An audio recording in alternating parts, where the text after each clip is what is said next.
Je vous remercie de m'accueillir chez vous ce soir, femme de France et d'outre-mer. Laissez-moi vous parler très simplement.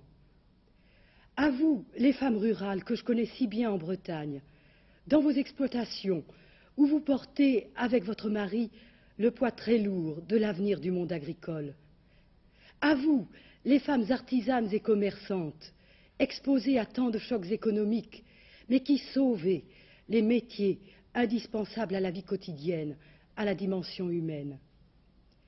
À vous, les femmes ouvrières, dont les tâches ménagères et les soucis familiaux s'ajoutent à la dureté du travail.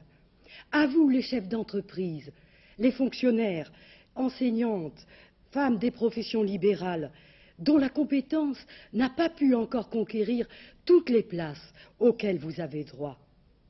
Et à vous aussi, les jeunes filles qui espéraient tant de l'avenir avec une formation professionnelle et un emploi. À vous toutes, célibataires, veuves, femmes âgées si souvent délaissées, comme à vous les mères de famille dont le rôle est quelquefois mésestimé par les économistes et qui auriez tant besoin d'équipements collectifs et d'aide tout au long d'une année qui, elle, est sans vacances. Vos difficultés, vos aspirations, je les connais, par tant d'échanges que j'ai eus avec vous toutes et beaucoup de vos organisations féminines. Eh bien, il nous faut poursuivre ensemble la réalisation de ce grand programme très largement commun dont les poids essentiels sont déjà acquis. Droit de vote en 1945, réforme des régimes matrimoniaux, politique familiale et sociale, la plus généreuse de tous les pays d'Europe, mesures qui permettent aujourd'hui votre responsabilité personnelle devant la maternité, aide nouvelle aux mères des enfants handicapés, si douloureusement frappés. De tout ceci, le général de Gaulle a été le promoteur.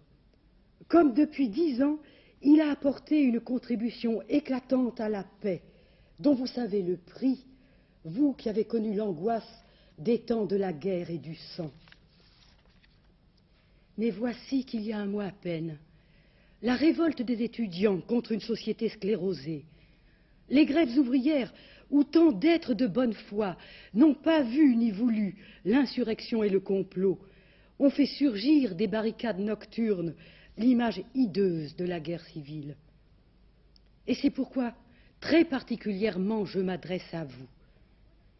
Voilà que s'ouvre dans la vie politique, avec sans doute d'exceptionnelles difficultés, mais peut-être aussi une chance unique de renouvellement. Il faut que nous rejetions définitivement dans l'ombre la subversion du communisme et de ses alliés complices. Il faut aider aussi toutes les aspirations pour une université et une société nouvelle, enfin libérées aujourd'hui de certaines entraves, habitudes et privilèges, et sans retour possible en arrière. Pour cela, c'est votre aide que je vous demande, votre confiance, votre totale et cordiale participation à cette œuvre de rénovation, car vous seul, dans un monde en désarroi, gardez le pouvoir de renouer l'échange avec vos enfants et d'apaiser les amertumes.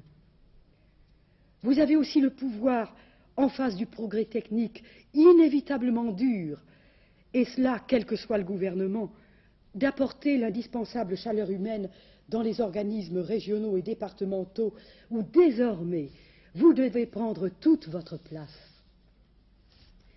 Votre présence, votre participation active en cette heure grave, vous devez les manifester le 23 juin, puisqu'aujourd'hui, contre la violence et l'illégalité, il vous est proposé un grand mouvement d'union, l'union pour défendre la République, le seul où bien des tendances diverses dans le respect de leur originalité doivent pouvoir s'exprimer et surtout agir si nous sommes nombreux.